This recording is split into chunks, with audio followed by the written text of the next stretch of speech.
여러분 반갑습니다. 정의유화입니다. 오늘은 이제 인생보감의 마지막 편을 소개하는 시간입니다. 우리 모두가 소중한 존재가 되는 길이 무엇이겠습니까? 그것은 나눔입니다. 이 나눔에 대해서 소개를 드리겠습니다. 한때 우리 사이에서 부자 되세요 하는 인사말이 유행한 적이 있었습니다. 그러나 요즘에는 물질적인 풍요보다는 마음의 행복을 갈구하는 사람들이 늘어나는 듯 합니다. 오역이라고 하지만은 우리에게 널리 알려진 성경 말씀 중에 부자가 천국에 가기란 낙타가 바늘길을 통과하기보다 어렵다 하는 구절이 있습니다. 천국을 행복의 이상향으로 간주한다면 재산가들이 행복의 땅에 들어가기란 어째서 그렇게 어려운 것일까요?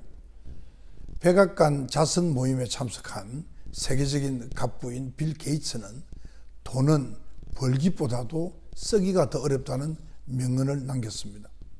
물질적인 풍요를 정신적인 풍요로 인도하는 결정적인 행위가 바로 나눔이라는 것입니다. 그러한 취지에 공감한 게이트 재단에 큰 재산을 기부한 주식 투자의 귀재인 앨런 버핏도 내가 누린 초과분의 대가를 돌려드린다 라고 말해서 많은 사람들을 감동하게 했습니다. 알고 보면 열심히 벌어서 정성같이 산다라는 우리 속담과 크게 다를 바 없는 말들입니다. 이처럼 나눔을 통해서 행복해지는 길이 활짝 열려 있건만은 나눔은 여전히 자선의 수준을 크게 벗어나지 못하고 있습니다. 그 와중에 반가운 현상이 포착되고 있습니다. 그것은 보통 사람들 사이에서도 나눔의 정신이 시민의 덕목으로 차차 자리 잡아가고 있다는 점입니다. 치열한 사회 경쟁으로 삶이 날로 척박해지는 최근 상황에서 불평등을 평등으로 바꿀 수 있는 나눔은 모든 이들에게 부여된 사회적인 책무인 것입니다. 중국의 전략서인 소서에 보면 자신에게 후하되 남에게 인색한 자는 버림받게 된다 그런 말이 있습니다. 또 처칠 영국의 총리죠께서는 우리는 노동으로 생계를 유지하되 나눔으로 인생을 완성해 간다 그런 명언을 남겼습니다. 빌 클린턴 미국 대통령도 나눔은 언제 시작해도 결코 늦거나 이르지 않다. 가서 나누자 이렇게 말을 한 적이 있고요. 책은담에도 보면 아무리 큰 돈도 순간적인 기쁨조차 주지 못할 때가 있고 한 공기의 식사라도 평생의 은혜로 감동을 줄 때가 있다. 그런 귀한 말이 있죠. 인간은 성공과 실패가 교차하는 그 인생 역정에서 남들과 기쁨과 슬픔을 나누고 또 고난을 이겨 나갑니다. 친구나 동료를 뜻하는 캄파니온이죠. 이것은 동반자라는 뜻인데요. 이 캄파니온도 포르투갈 말로 빵을 나눈다 하는 말에서 기원한 것이라고 합니다. 더구나 인터넷의 확산으로 소유의 시대에는 접속의 시대로 소유의 시대에서 접속의 시대로 옮겨가는 그런 요즘입니다. 이런 요즘에는 그런 오픈 소스 또 협동조합, 공유 경제와 같이 나눔의 윤리를 지향하는 활동들이 새로 주목을 받고 있습니다. 물질과 달리 정보나 지식은 나눌수록 가치가 커지기 때문입니다. 순수한 동기로 행한 조건 없는 나눔은 실행자나 수혜자 모두에게 서로가 소중한 존재임을 실감하게 합니다. 대가나 과실을 전제로 하는 나눔은 진정한 나눔이라고 할 수 없습니다. 은혜를 베풀고 갚기를 바라지 않고 남에게 물건을 주고는 후회하지 마라 하는 옛말 또는 참된 마음에서 우러나오는 보시는 이름이나 칭찬을 바라지 않는다 하는 법부경 구절은 바로 나눔의 진정한 가치를 강조한 것입니다. 조건 없는 나눔에 관해서 널리 알려진 이야기가 있습니다. 그것은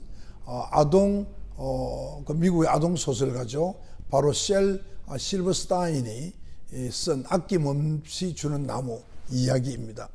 나무는 사랑하는 소년이 찾아올 때마다 모든 것을 줍니다. 돈이 필요하다고 할 때는 자신의 열매인 사과를 따서 내다 팔게 하고, 집이 필요하다고 할 때는 자신의 가지를 베어서 집을 짓게 하고, 배가 필요할 때는 자신의 몸통을 내어줘서 배를 만들게 합니다. 결국 모든 것을 내놓은 그 나무는 밑둥만 남게 되었답니다. 그러나 그 나무는 세파에 지쳐서 돌아온 소년에게 헐터 앉아서 쉴 수 있는 밑둥마저 내주었습니다. 내가 굶주려 애쓸 때 너 있었나? 밥을 찾을 때 거기 있었나? 내가 목말라 애쓸 때 너 있었나? 물을 찾을 때 너 있었나? 내가 병들어 누웠을 때 너 있었나? 돌봄 바랄 때 거기 있었나? 함께 나누는 기쁨과 슬픔, 함께 느끼는 희망과 공포. 이것은 우리나라 소설가 조세희씨의 클라인시의 병 중에서 따온 글입니다.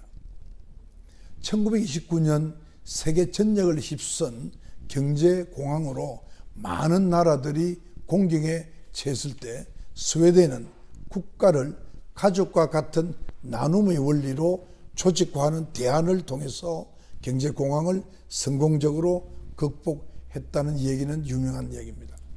이른바 국가가 가정의 역할을 대신하는 국민의 집이라는 비전으로 경제난에 함께 대처했습니다. 그럼으로써 스웨덴은 오늘날 세계적으로 인정받는 복지국가의 초석을 다질 수 있었다고 합니다. 나눔은 타인을 경쟁자가 아닌 삶의 동반자로 인식시켜서 뺄셈의 사회를 덧셈의 사회로 바꾸어 놓을 수 있습니다. 이는 오늘날 사회적으로 크게 문제시되는 빈곤의 악순환을 극복할 수 있게 계기를 마련해 줄 수 있습니다. 나눔의 전통은 한국 사회에서도 쉽게 찾아볼 수 있습니다. 조선 영조 때 나간 군수를 지낸 류이주 선생은 전남 구례에 운조루를 지었습니다. 그래서 그 운조루는 그 안채와 사랑채 사이에 양곡 두 가마 반이 들어갈 수 있는 큰 뒤주를 뒤주라고 그러죠. 뒤주를 설치했다고 합니다. 뒤주 손잡이에는 누구든 뒤주를 열어서 곡식을 끓여갈 수 있다라고 하는 뜻의 그런 타인능해라는 글귀를 써놓고 아들과 며느리들에게 뒤주의 쌀을 비우지 않도록 하라고 일렀답니다. 배를 굽는 주민들에게 은밀한 온정을 베푼 것이지요. 일제강점기나 한국전쟁에서 수없는 곡절을 겪은 지리산 자락에 있는 운조루 그 고택이 200여 년간 원형 그대로 보존되어 온 것도 공공의 고통을 함께 하자는 나눔과 배려의 정신 덕분이 아닐까 합니다. 나눔의 대상은 인간 사회에 한정된 것이 아닙니다. 2004년에 노벨 평화상 수상자인 케냐의 시민운동가죠. 왕가리 마타이는 30여 년간 물과 흙을 보존하면서 지속 가능한 개발을 위해서 나무 심기 사업을 벌였다고 합니다. 이 사업이 뒷날 그린벨트 운동으로 전국적으로 퍼져나갔고 그린 네트워크라는 범아프리카 사업으로 확장된 뒤에 국제 그린벨트 운동으로 지구화되어서 환경보호에 대한 인류의 관심을 크게 높였습니다. 이 같은 사례는 나눔이 인간 사회를 넘어서 자연과 사물의 세계로까지 이어갈 수 있음을 시사합니다.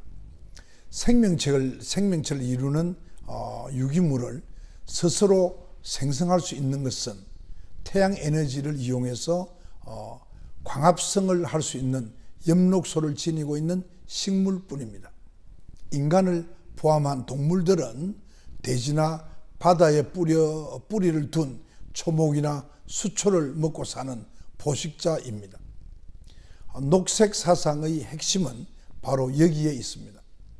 전기기구, 철도, 에너지 산업 등에 주력하던 제너럴 일렉트릭이 이코매지네이션, 그러니까 이콜로지 플러스 이매지네이션, 이걸 합쳐서 에코 이매지네이션이죠. 그러니까 에코매지네이션 이라는 친환경 산업 육성에 힘을 기울이고, 또 일본의 전자산업체인 산요가 가이아, 즉 대지의 여신이죠.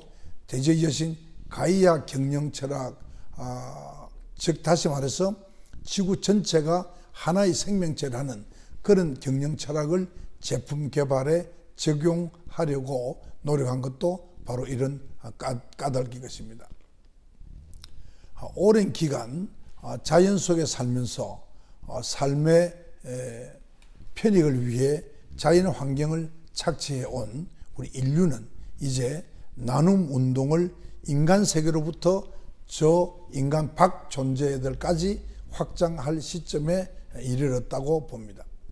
씨앗이 나무가 되고 나무가 자라서 숲을 이루듯이 나눔의 씨앗이 세계 만방에 널리 퍼져서 성자의 사회가 모두를 위한 사회, 인간 중심의 세계가 상생의 세계로 바뀔 수 있도록 나눔을 위한 지혜와 열정과 힘을 모아야 할 때입니다. 이상입니다. 이 이상이 나눔에 대한 인생보감의 마지막 덕목입니다. 오늘로서 제가 이 소중한 나, 그리고 아름다운 우리, 함께 사는 사회, 그리고 조화로운 세상, 이 네 가지 파트에 각각 6가지의 덕목을 합쳐서 24가지의 인생 덕목을 함께 해 보았습니다. 저는 이 24가지 덕목을 가끔 저녁 식사하면서 들어봅니다. 그리고 그것을 느끼고 생각하고 또 익혀가고 있습니다. 저는 우리 많은 국민들이 아름다운 인생보감의 이야기를 듣고 생각하고 또 체화해 가기를 기원합니다. 여러분, 그동안에 경청해 주셔서 대단히 감사합니다.